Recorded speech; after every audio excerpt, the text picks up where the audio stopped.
Hi, welcome to SR Media. Parvathipuram మాన్యం జిల్లా కొమరాడ మండలం వన్నా గ్రామంలో విషాదం చోటు చేసుకుంది. ఏనుగుల దాడిలో గ్రామానికి చెందిన వాన శివనాయుడు అనే వ్యక్తి మృతి చెందాడు. పొలం పనికి వెళ్లగా ఏనుగులు దాడికి దిగి హతమార్చాయి. దాంతో గ్రామంలో విషాద ఛాయలు అలుముకున్నాయి. ఏనుగులు దాడికి దిగడంతో గ్రామస్తులు భయాందోళన చెందుతున్నారు. గత 2 రోజులుగా ఇవే ప్రాంతంలో ఏనుగులు సంచరిస్తుండటంతో ప్రజలు ఆందోళన వ్యక్తం చేస్తున్నారు. ఏనుగులను అటవీ ప్రాంతంలోకి తరలించాలని, ప్రజల ప్రాణాలను, పంట పొలాలను కాపాడాలని అక్కడ ప్రజలు కోరుకుంటున్నారు.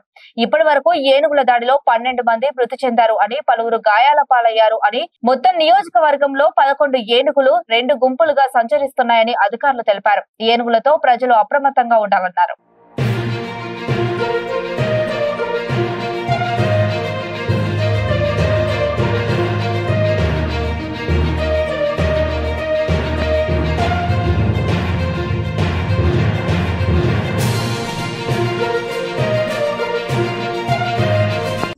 ఈరోజు 28 ఆగస్ట్ ఒక రైతు పొద్దున్నుంచి పొలంకి వెళ్ళడానికి ట్రై చేస్తున్నారు. శివనాయుడు గారని మన ట్రాకర్స్ కానీ ఎవరైతే డ్యూటీలో ఉన్న స్టాఫ్ కూడా చెప్పారు, అక్కడికి విలేజెస్ కూడా చెప్పారు.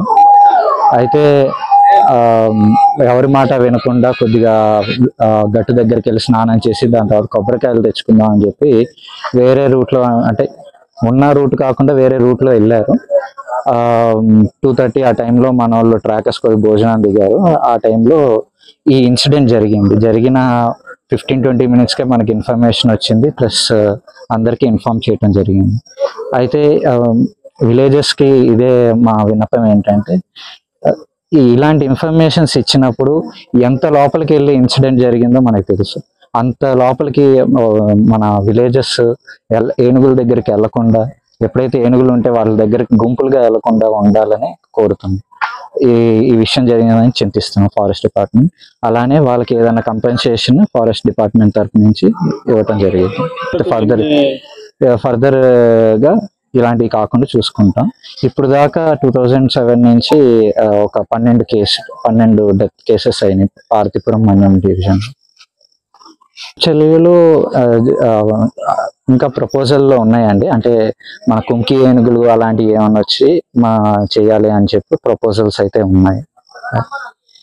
ఇప్పుడు వీటిని మనం అడవిలోకి నెట్టేసినా సరే ఇంతకాలం ఇక్కడ ఉన్నాయి కాబట్టి మళ్ళీ ఇటే వస్తున్నాయి. మనం అడవిలోకి నెడుతున్నాము, మళ్ళీ ఇక్కడికే వస్తున్నాయి, నైట్ వచ్చేస్తున్నాయి. ఇంకేంటి అలా చేయటం వల్ల ఏంటంటే ఒకే ఒక రైతులే బాగా ఇబ్బంది పడతారు.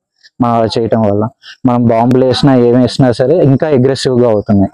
ఇప్పుడు కొత్తగా చిన్న పిల్ల పుట్టింది కాబట్టి 10 days బ్యాక్ ఇంకా అగ్రెసివ్గా ఉంటుంది. మేము టామ్ చేసిన వాటికి కొద్దిగా రెస్పాండ్ అయ్యి ఫారెస్ట్ డిపార్ట్మెంట్ కూడా సపోర్ట్ చేసి విలేజెస్ కొద్దిగా ఫారెస్ట్ డిపార్ట్మెంట్కి సపోర్ట్ చేయాలని కోరుకుంటున్నాం.